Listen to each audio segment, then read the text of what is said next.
وَإِذْ قُلْنَا لِلْمَلَائِكَةِ اسْجُدُوا لِآدَمَ فَسَجَدُوا إِلَّا إِبْلِيسَ أَبَى وَاسْتَكْبَرَ وَكَانَ مِنَ الْكَافِرِينَ.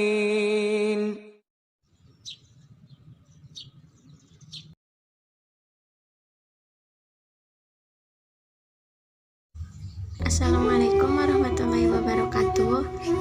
Nama saya Ulfian Hanifah dengan nomor pokok mahasiswa 10220021 dari C1 Akuntansi.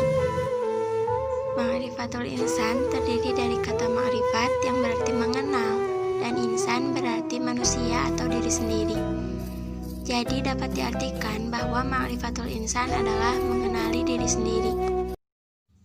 Di sini saya akan menjelaskan bagian-bagian dari ma'rifatul insan atau pengenalan diri sendiri. Sebagai seorang manusia, sudah sepantasnya kita memahami apa itu arti manusia sesungguhnya atau ta'rif al-insan. Berdasarkan asal penciptaannya, manusia tercipta dari unsur bumi yaitu tanah dan unsur langit yaitu ruh. Manusia memiliki qalbu atau hati. Yang dimaksud bukanlah hati secara fisik, melainkan yang abstrak, dapat merasakan senang, sedih, dan emosi lainnya. Di dalam hati inilah terdapat tekad dan kebebasan memilih untuk taat atau ingkar kepada Allah. Ada pula akal, yang dengan ini manusia menjadi makhluk yang istimewa. Dengan akal, manusia dapat memahami berbagai hal. Ada pula jasad sebagai pelaksana apa yang telah ditekadkan oleh hati dan akal. Dalam hidupnya, manusia diberi amanah untuk beribadah dan amanah al-khulafah. Dan Allah telah menyiapkan balasan atas amanah yang dibebankan kepada manusia itu. Ada balasan kebaikan dan balasan keburukan. Kita harus bisa memahami hakikat diri sendiri dan kehidupan kita sebagai manusia.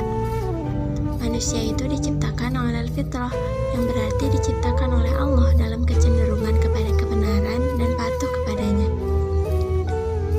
Manusia juga diciptakan dalam keadaan dhaif atau lemah, terutama dalam menghadapi godaan hawa nafsu. Juga diciptakan dalam keadaan bodoh dan fakir, karena sering zalim terhadap dirinya sendiri dan fakir karena senantiasa berkehendak kepada pemberiannya. Manusia itu dimuliakan oleh Allah karena Allah telah meniupkan ruh padanya, memberi keistimewaan dibanding makhluk lain yang diciptakannya dan menundukkan alam padanya. Dan dari semua kemuliaan itu, Allah membebani manusia dengan tanggung jawab ibadah dan khilafah. Dan manusia bebas memilih akan menjadi iman atau kafir yang balasannya surga atau neraka. Allah menganugerahkan manusia dengan menciptakannya dalam bentuk paling sempurna yang disertai kemampuan. Hal ini disebut potensi manusia atau taqatul insan. Potensi yang pertama adalah pendengaran.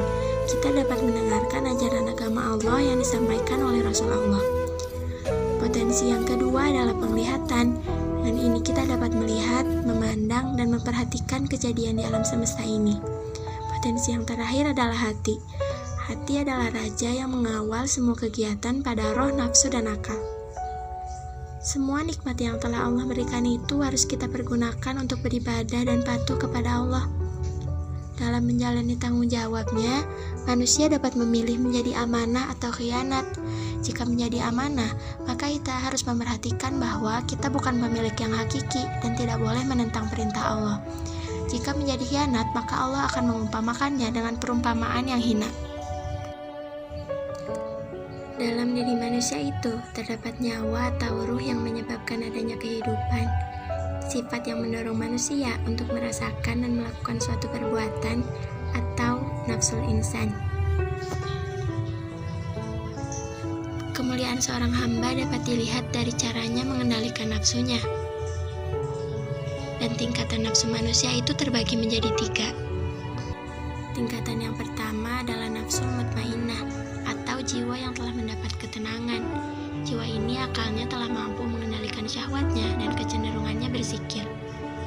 Yang kedua adalah nafsu lawamah yang cenderung menyesali dirinya sendiri karena sering merasa ragu untuk berbuat maksiat, namun sering terkalahkan syahwatnya. Dan yang terakhir adalah nafsu amarah, yang senantiasa memerintahkan kepada keburukan. Akalnya telah terkalahkan oleh syahwat. Manusia itu terbentuk dari banyak sifat, dan Allah telah memberi dua jalan bagi manusia, sebagaimana dalam Quran Surat Al-Balad ayat 1. لا أقسم بهذا البلد. Jalan yang pertama adalah jalan takwa atau membersihkan jiwa. Dan Al-Quran telah menafsirkan takwa menjadi 3 makna, yaitu takut kepada Allah dan mengakui kebesaran Allah, makna taat dan beribadah, dan makna pembersihan hati dari noda dan dosa. Membersihkan jiwa atau tazkiyatun nafs pada dasarnya adalah menyucikan jiwa dari sifat tercela dan menghiasinya dengan akhlak yang terpuji. Dan beberapa akhlak terpuji itu diantaranya banyak bersyukur, bersabar, berhati lembut, kasih sayang, suka bertaubat, lemah lembut, jujur, dan terpercaya. Dan jalan kedua adalah jalan fujur atau at-tadsiyah, yang berarti menenggelamkan diri dalam dosa dan kemaksiatan. Sifat yang termasuk at-tadsiyah diantaranya memperturutkan sifat tergesa-gesa, berkeluh kesah, kikir, kufur, pendebat, pembantah, dan jahil. Sifat yang baik akan membawa keberhasilan menjadi seorang hamba, dan sifat yang buruk akan menimbulkan kerugian bagi dirinya sendiri. Ibadah hakikatnya adalah bentuk ketundukan dan kerendahan diri terhadap Allah Subhanahu wa Ta'ala. Ibadah bersumber dari perasaan, yaitu merasakan banyaknya nikmat Allah dan merasakan keagungan Allah. Dan ibadah itu harus dilakukan dengan tujuan yang pertama, yaitu merendahkan diri dengan melaksanakan perintahnya dan menjauhi larangannya. Yang kedua adalah tujuan kecintaan dengan bertawakal kepada Allah, hanya menyembah Allah dan kembali kepada Allah dalam segala urusan.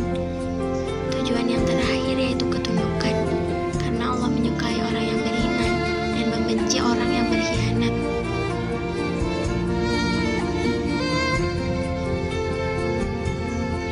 Ibadah itu harus dilakukan dengan penuh takut dan harap.